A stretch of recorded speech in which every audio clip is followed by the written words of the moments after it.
Anytime you are creating one or more additional lots, it's considered a subdivision. There are 3 different types that we can do here administratively in the office.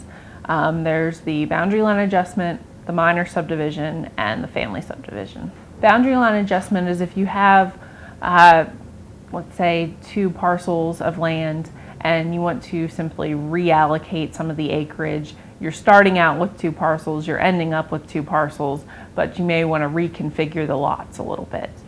A minor subdivision is anytime you're dividing or creating a new lot. Theoretically, you have let's say you have a 50-acre lot and you want to divide it into 2 25-acre parcels. The minor subdivision through the office here would just be the division of that lot into 2 separate halves.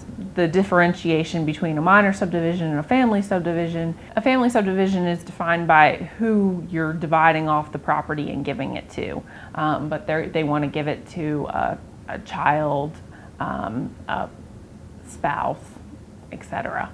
And what we define family as is just strictly what the Code of Virginia defines it as.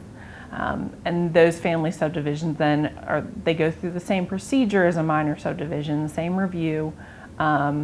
However, they would also have to do, they also provide us with affidavits stating that it's going from one family member to another, as well as a draft deed stating the familial relationship.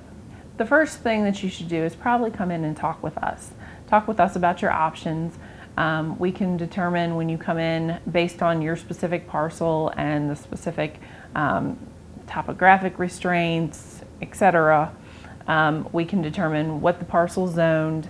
The zoning will determine what your building and lot requirements are.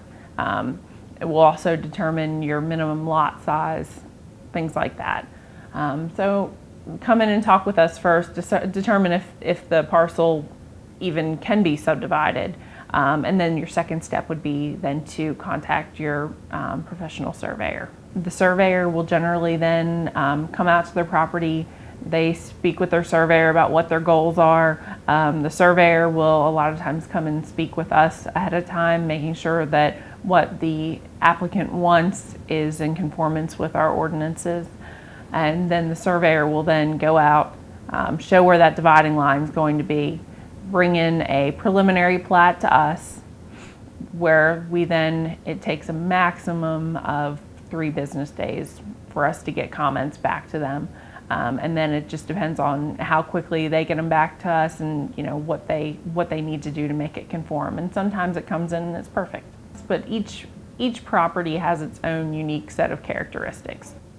Most of the time, we may not be able to make the lots exactly what the person wants, but there's usually a way to accomplish their goals while still remaining within the parameters of the ordinances. If you're coming in for a boundary line adjustment, the review cost that just covers our staff time and technology is a $55 review fee. A family subdivision is a total of $60, and a minor subdivision is $110.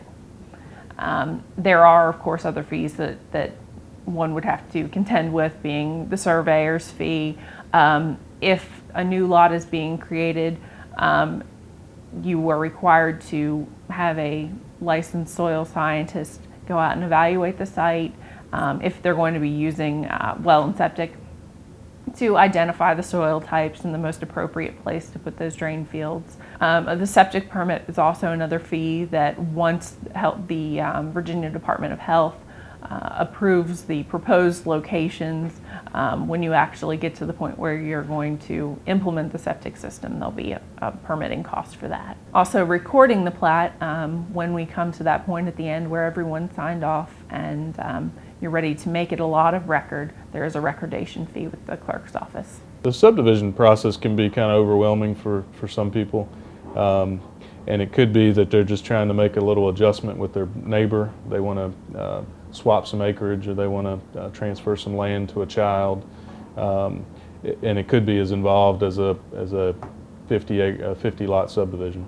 And we handle all of those. So for the average citizen who just wants to make that minor change, it can be overwhelming. So I feel like our role here is to help assist them through the process and help make that process go as smoothly as possible, while of course still following the guidelines and the regulations that the Board of Supervisors has passed. So we're here to help kind of lead them and guide them through the process and get those things accomplished for them.